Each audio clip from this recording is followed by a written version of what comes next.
안녕하세요. 이정민 쌤입니다. 자, 지금 이 수업은 1반, 3반, 4반, 5반, 6반, 7반, 8반을 위한 수업입니다. 2반은 학교에서 수업을 했어요. 자, 우리는 빨간 호리병박 소설을 읽고 학습지 풀어보겠습니다. 오늘은 학습지 4쪽에서 5쪽을 같이 풀어보겠다. 6쪽은 선생님이 풀어주지 않아도 여러분이 연결할 수 있어요. 그래서 요거를 같이 풀 거니까 지금 교과서와 학습지 4, 5, 6을 꺼내보자. 3, 4, 5, 6이죠. 3, 4, 5, 6 두 장.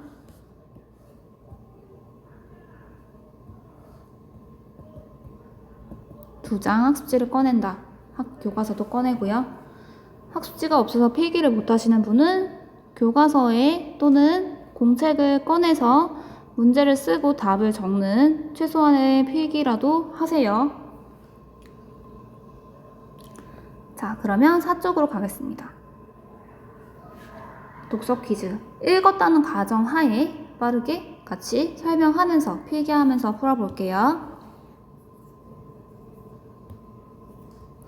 1번. 빨간 호리병박은 아름다운 자연을 배경으로 한 소녀가 깨달음을 얻고 성장하는 과정을 그리고 있다. 자, 아름다운 자연을 배경으로 하는 거 맞죠? 강과 숲을, 작은 섬, 백양나무들 사이로 소년과 소녀가 만나고 있고요. 윤유는 깨달음을 얻고 성장하나요? 네, 성장한 것으로 볼 수 있습니다. 어떤 깨달음을 얻지? 둘 사이의 갈등과 상처를 통해서 내가 친구를 오해했구나. 그리고 돌이킬 수 없는 상처가 되는 말을 주었구나. 그리고 이러한 상처와 오해는 돌이킬 수 없는 실수가 되어서 다시는 그 친구를 볼 수 없는 그런 상황이 되었죠. 이런 상황에서 나는 더 이상 앞으로 그 친구를 잘 만날 수 없는 사이가 되었고 친구를 잃게 되는 나에게도 똑같은 상처로 되돌아왔단 말이야. 그러한 것을 깨달았기 때문에 마지막에 수영을 해서 빨간 호리병박을 황혼 속으로 떠내려 보냅니다. 그리고 그를 한참 동안 기다렸죠. 그래서 얘는 분명히 자신의 잘못을 깨달았고 반성했어요. 성장했습니다. 2번. 작품은 작품 외부의 관찰자가, 자, 작품 외부의 서술자가 있어요.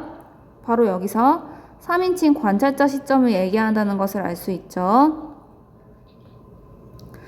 특히 관찰자 시점을 설명한다는 것을 한 번 더 객관적인 태도로 이야기를 서술. 자, 관찰자는 객관적인 태도로 인물의 속마음은 알지 못하고요. 행동만 묘사를 합니다. 인물 행동, 객관적으로 묘사하는 것이 3인칭 관찰자 시점에 대한 설명이에요. 자, 그런데 이 작품의 시점은 내가 뭐라고 했지? 3쪽으로 가셔서 이 작품의 시점은 3인칭 전지적 작가 시점이라고 했어요. 왜 전지적 작가 시점이냐면 말과 행동을 다 알고 있을 뿐만 아니라 얘네들이 이런 행동을 하는 이유, 자세한 심리 상태를 파악해서 묘사하는 데에서 거의 신과 같은 전지적인 그런 모습을 보여주기 때문이다. 실제로 교과서에서 소설에서 그러한 부분을 찾아서 밑줄을 쳐볼게요. 교과서 153쪽을 보시면 시작부터 알 수 있어요. 자, 첫 번째 1장에서 대문만 나서면 윤유는, 자, 일단 나가 아니야. 나가 아니라는 거는 1인칭 시점은 아니라는 거예요. 일단 윤유라는 어떤 인물의 그런 이름이 나왔다는 점에서 3인칭이라는 것, 작품 밖에 있는 서술자라는 것을 알 수가 있어요. 그러면 관찰자 또는 전지적 작가 시점인데 관찰자라고 하면 관찰자는 인물의 심리를 알 수 없다고 했고 전지적 작가 시점은 인물의 심리를 다 파악하고 있는 것이 일반적이다 라고 했어요. 그럼 둘 중에 어디에 해당하는지 보자고. 윤유는 언제나 완이란 남자아이가 선명한 빨간 호리병박을 품에 안고 헤엄치는 모습을 볼 수 있었다. 하지만 윤유는 언제나 완을 보고도 못 본 척했다. 심리 아닌가? 더 보자. 자세히. 새집에 눈길을 주곤 했다. 하지만 윤유의 귀만큼은 완이 물장구를 치는 힘찬 소리에 활짝 열려 있었다. 그리고 그 소리에 이끌려 그녀의 눈길도 어느덧 물장구를 치는 완에게 향하곤 했다.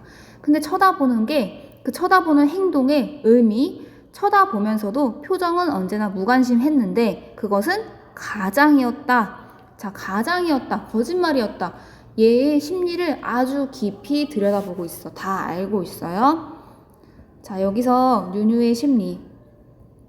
윤유가 완을 쳐다보고 있어. 윤유가 완에게 관심이 있다는 사실을 너무나 잘 보여주고 있어. 심리를 아주 잘 묘사해주고 있어요. 그림 그리듯이 자세하게 찬찬하게 표현하는 심리 묘사가 아주 일품인 작품이에요. 이 작품은. 그래서 이 소설은 3인칭 관찰자 아니고 전지적 작가 시점이다. 필기하세요. 자, 완의 심리 묘사도 드러나는데요. 넘겨서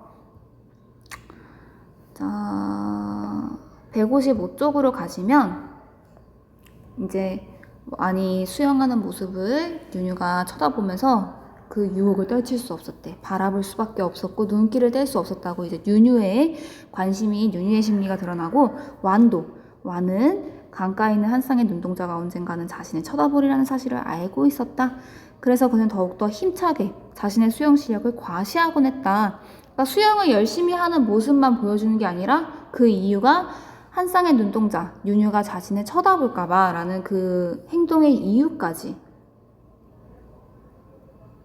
그러니까 행동에 담겨있는 의미, 생각, 심리가 잘 드러나 있죠? 역시 마찬가지로 전지적 작가 시점이구나 라는 것을 알 수 있는 부분입니다. 그 뒤에도 굉장히 많아요. 여러분이 차근차근 찾아보시면 좋을 것 같고, 그래서 문제로 다시 돌아가자면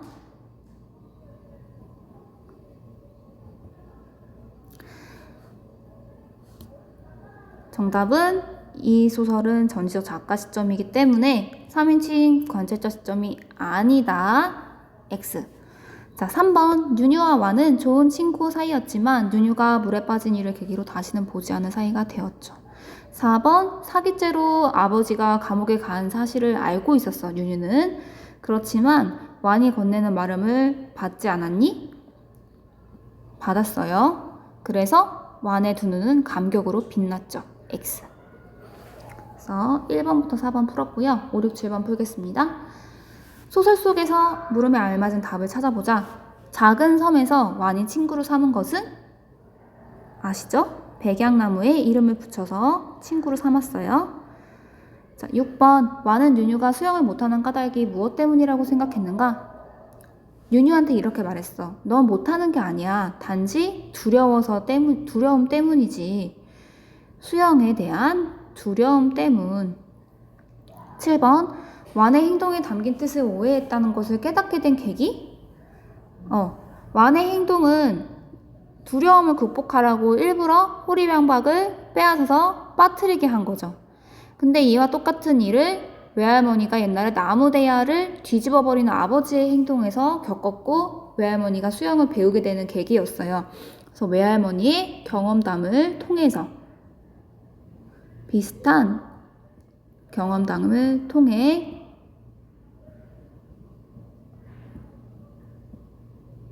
이게 의도가 같다는 것을 알았죠. 나를 수영을 가르쳐 주려고 그랬구나. 자, 8번. 소년과 소녀의 순수한 우정과 사랑이죠. 선생님 무슨 사랑입니까? 초등학교 1학년이. 자, 아주 순수한 사랑이죠. 관심과 교감이죠. 9번. 완은 수영 실력을 일부러 과시했다고 했어요. 아까 두 눈동자가 나를 쳐다볼 것을 알기 때문에 관심을 끌려고 했죠. 10번. 윤유는 호리병박을 빼앗은 일은 완이 자신을 일부러 물에 빠뜨리려고 한 거라고 오해했어요. 그것 때문에 둘 사이에 갈등이 생겼죠. 자, 11번. OX 다시. 이 작품은 우리나라의 어느 시골 마을을 배경으로 하는 단편소설이다. 단편소설 맞고요. 시골 마을을 배경으로 맞아요. 그런데 우리나라가 틀렸어요. 어디예요? 중국. 땡. 중국에 1900년대 초반 정도 생각하시면 돼요. 지금부터 한 100년 전이기 때문에 아주 시골 마을 생각하면 되고, 튜브가 아니라 호리병박, 그 조롱박이야, 조롱박. 조롱박에 빨갛게 칠을 해서 눈에 잘 띄게 만든 거죠. 그래서 튜브가 잘 보급되지 않았던 그런 것들을 사기가 어려웠던 시골 마을. 자, 12번. 한 인물이 자신을 둘러싼 자연환경과 갈등하는 모습을 보여줌으로써 주제를 전하고 있다. 자, 인물, 자연환경, 갈등이 나타나나요? 자, 환경과 갈등하지는 않아요. X. 그런데 무엇과 갈등하냐면 와는 이 사회와 갈등하고 있어. 사회에 어떤 시선? 부모가 사기꾼이면 너도 사기꾼 같은 행동을 할 거야. 너는 마찬가지로 범죄자야. 라는 사회의 냉혹한 시선과 갈등을 벌이고 있어요. 하지만 지금 이러한 사회에서 받는 냉대를 위로하고 극복할 수 있는 장소가 오히려 자연이야. 자연과는 조화를 이루고 하나가 되어서 친구를 하면서 위로를 받고 있어요. 그래서 오히려 갈등이 없고 하나의 조화를 이루고 있다라는 사실. 자, 13번. 강물과 수영에 관심을 보이는 뉴뉴에게 완이 수영을 가르쳐주면서 둘은 점점 가까워지기 시작하였다. 맞죠? 14번. 친구들과 어울리지 못하던 완은 작은 섬에서 백양나무에 친구들을 이름을 붙이고는 혼자 놀곤 했다. 5. 15번. 실수로 물에 빠졌을 때를 대비해서 빨간 호리병박을 몸에 지니고 다니고요. 뉴뉴와 가까워지고 싶은 마음을 표현하기 위해서 도와주면서 무엇을 건네주었죠? 빨간 마름 열매. 그래서 이 소설에서는 빨간 열매, 그리고 빨간 호리병박, 이렇게, 그리고 마지막에 그 집이 활활 불살르는 장면, 그리고 노을이 이렇게 져가는 황혼, 모두 다 어때요? 공통적으로 붉은 색채가 강하게 드러나는 그런 소설의 특징을 가지고 있어요. 그들이 함께 지은 집이 불타면서 둘 사이의 추억과 우정, 사랑이 모두 사라지는 것을 의미를 하죠. 그러니까 처음에 마름 열매, 빨간 마름 열매는 둘의 가까워지는 관심과 호감을 표시했고, 빨간 호리병박은 둘 사이의 사랑과 우정, 추억을 상징한다면, 타오르는 불, 그리고 황혼역에서 이러한 관심과 우정이 사라져가는 것을 표현하죠. 그래서 이 작품의 전체적인 색채적인 이미지, 빨강색이 굉장히 중요한 의미를 가지고 있다는 것. 빨간색의 소재들은 중요한 의미를 가지고 있다. 자, 5쪽으로 갈게요. 5쪽 18번. 이 작품은 빈칸에서 찾아서 빈칸을 채워보자. 한 소녀가 참된 어른이 되는 과정에서 겪게 된 아픔과 성숙을 그리고 있는 성장 소설이죠. 완의 성장 소설이라기보다는 뉴뉴의 성장 소설이에요. 뉴뉴. 실수를 저지르고 그 실수를 극복할 과정이 없는 차가운 현실을 스스로 아픔을 처음으로 겪고 그 과정에서 자신을 되돌아보고 후회하는 성숙을 겪죠. 19번. 이 작품은 어떤 문체? 글2가 굉장히 우리의 감성을 자극해요. 서정적인 문체로 배경을 아름답게 묘사하죠. 그래서 뉴뉴와 완의 순수한 우정을 돋보이게 해주죠. 여름을 묘사한 부분이 특히 그렇습니다. 20번. 뉴뉴는 외할머니의 경험을 들으면서 오해했다는 사실을 깨닫게 되죠. 자, 21번부터 23번은 물로 시작하는 여러 가지 단어입니다. 둑이 무너지면 온 마을은 바다가 되죠. 물 거품이 물 보라를 일으키죠. 촥 하고 물이 튀기는 그 살살살 물방울들을 물보라라고 합니다. 23번 물가에 나온 아이들은 물장구를 치며 놀았겠죠? 물벼락은 어떤 거냐면 옛날에 그 드라마 같은 거 보면 사극에서 그 지나가던 뭐 거지나 낭인들이 뭐 한 푼만 줍쇼 막 이러면은 그 바가지에다가 아주머니께서 물을 떠와가지고 얼굴에다가 물을 쫙 끼얹죠. 그러면은 아이고 이러면서 물을 이렇게 쫙 맞는데 그게 바로 물벼락이다. 마치 벼락을 맞는 듯이 물을 맞을 때 그걸 물벼락이라고 합니다.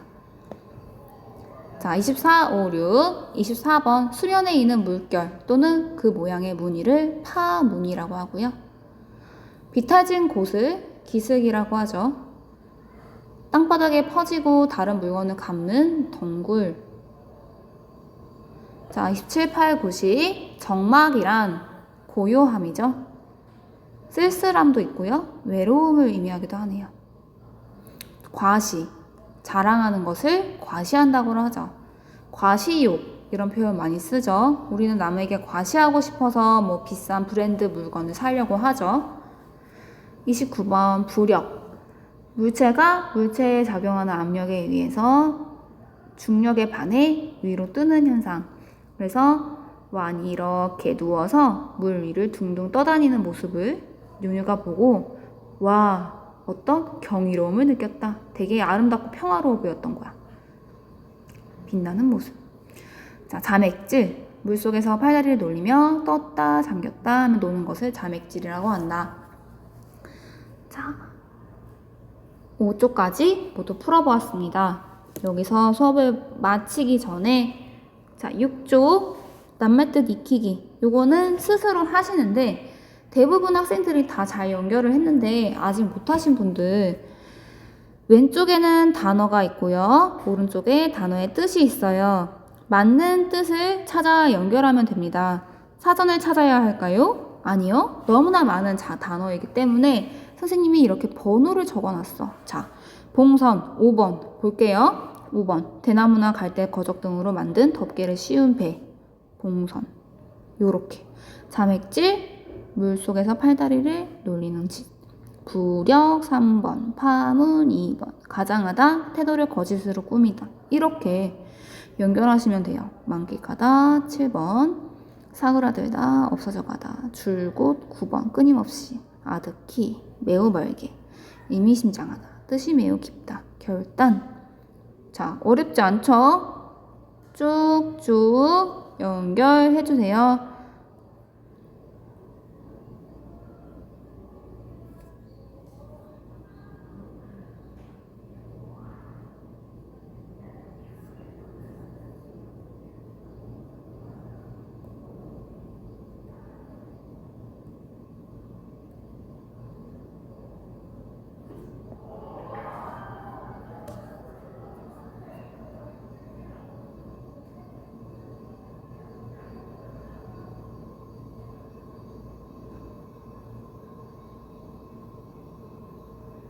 네, 이렇게 쭉 연결을 번호 찾아서 하실 수 있겠죠. 자, 1반, 3반, 4반, 5반, 6반, 7반, 8반 학생들은 4쪽부터 6쪽까지 다 모두 다 푸셨을 거라고 믿습니다. 풀고 필기한 내용은 나중에 확인을 해보도록 할 거예요. 5, 6, 7, 8반 학생들은 그 뒤에 7쪽부터 12쪽을 풀러 다음 강의로 갑니다. 1반, 3반, 4반 학생들 중에서도 뒤에 7부터 12쪽에 필기가 되어 있지 않은 친구들은 뒤에 강의로 가서 풀면서 필기를 꼭 해주시기 바라요. 일단 첫 번째 강의를 마치도록 하겠습니다. 안녕.